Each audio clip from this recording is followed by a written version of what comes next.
Hello, everyone. Lift has all the makings of a fun action comedy. A seasoned cast including Kevin Hart, Gugu Mbatha-Raw, and Vincent D'Onofrio. Director F. Gary Gray, who proved his heist movie chops with Set It Off and the 2003 remake of The Italian Job, and has a Fast and Furious movie under his belt, too. The premise: international art thief Cyrus Whitaker, Kevin Hart, and his crew of tech-savvy criminals plot to steal $500 million in gold held aboard a passenger jet, is loaded with the potential for thrills and laughs. Unfortunately, none of the above saves Lift from mediocrity. The problem is Lift doesn't use any of the assets at its disposal in a way that benefits the film. Most of the cast, for instance, fails to establish any sense of character. They aren't necessarily bad in their roles.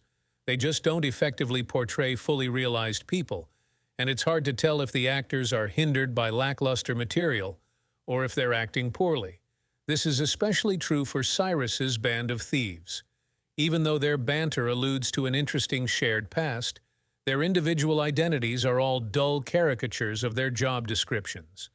The only notable thing about Yoonji Kim's Mi-sun is that she's a good hacker. Vivek Kalra's Luke practically disappears when his services as an engineer are no longer needed. D'Onofrio, who's normally brilliant, is criminally underused here as Master of Disguise Denton. Billy Magnuson's wacky demeanor only goes so far in establishing the enthusiastic Magnus as anything but a safecracker. The same can be said of Lift's villains.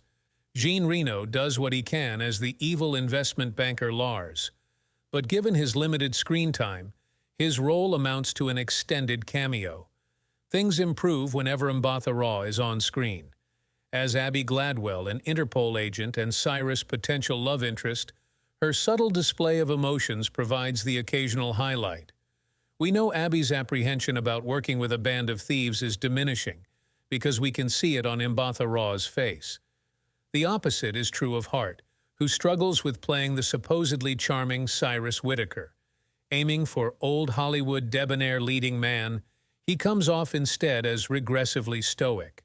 Sometimes it works in his favor, like when Cyrus needs to be calm in the face of danger, but not so much in scenes that call for real feeling.